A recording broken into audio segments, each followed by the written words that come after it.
വളരെ എളുപ്പത്തിൽ അങ്കമാലി മാങ്ങാക്കറി എങ്ങനെ ഉണ്ടാക്കാമെന്ന് നോക്കാം. 2 മാങ്ങ വലിയ കഷ്ണങ്ങളാക്കി പൂണ്ടെടുക്കാം. കുറച്ച് വേപ്പില ചേർക്കാം. കുറച്ച് ഇഞ്ചി ചതച്ച് ചേർക്കാം. 8 പച്ചമുളക് നടുകെ കീറിയത് ചേർക്കാം.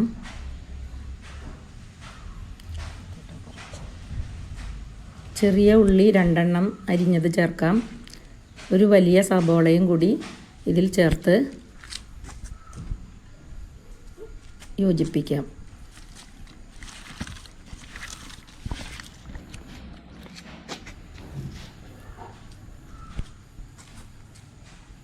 ആവശ്യത്തിന് ഉപ്പ് ചേർക്കാം. എല്ലാം കൂടി നന്നായി ഇളക്കി യോജിപ്പിക്കാം.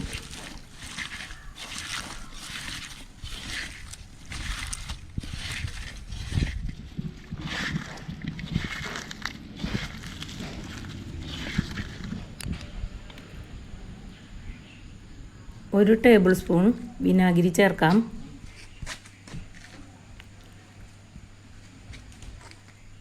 രണ്ട് ടേബിൾ സ്പൂൺ വെളിച്ചെണ്ണ ഒഴിക്കാം.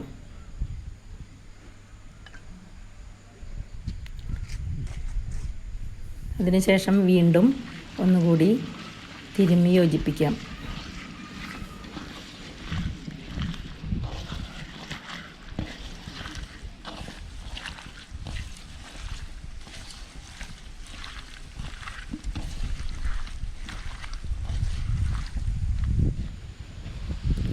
കാൽ ടേബിൾ സ്പൂൺ മഞ്ഞൾപ്പൊടി ചേർക്കാം. 3/4 ടേബിൾ സ്പൂൺ മുളക് പൊടി ചേർക്കാം. 2.5 ടേബിൾ സ്പൂൺ മല്ലിപ്പൊടിയും ചേർത്ത് വീണ്ടും ഒന്നുകൂടി ഇളക്കി യോജിപ്പിക്കാം. എല്ലാം കൂടി യോജിപ്പിച്ചതിന് ശേഷം 10 മിനിറ്റോളം ഒന്ന് റെസ്റ്റ് ചെയ്യാൻ വയ്ക്കാം.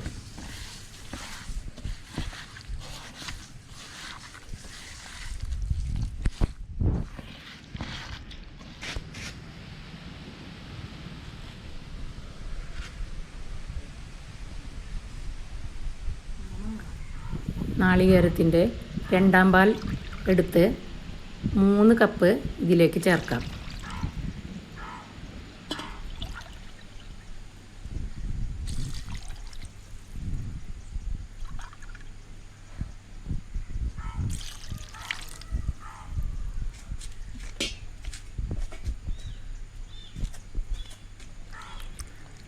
ചേർത്ത് യോജിപ്പിക്കാം.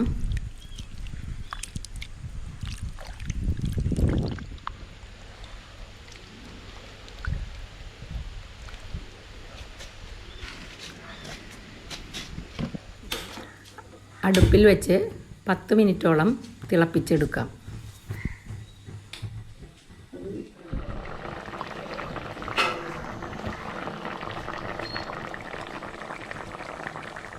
ഇങ്ങനെ വെന്തുവന്ന കറിയിലേക്ക് 1 കപ്പ് 1/4 പാൽ ചേർക്കാം.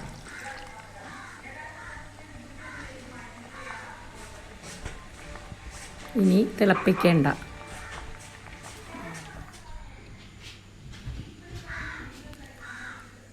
ഒരു പാൻ വെച്ച് അതിലേക്ക് 2 ടേബിൾ സ്പൂൺ വെളിച്ചെണ്ണ ഒഴിക്കാം.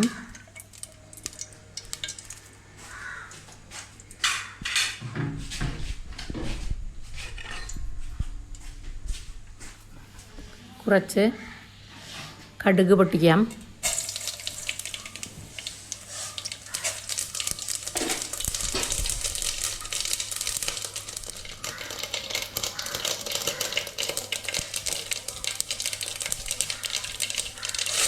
വേപ്പില ചേർക്കാം. 3 വറ്റൽമുളക് പൊട്ടിച്ച് ചേർക്കാം. എല്ലാം കൂടി ചുറ്റിയെടുത്ത് കറിയിലേക്ക് ചേർക്കാം. സ്വാദിഷ്ടമായ അങ്കമാലി മാങ്ങാക്കറി റെഡിയായിട്ടുണ്ട്.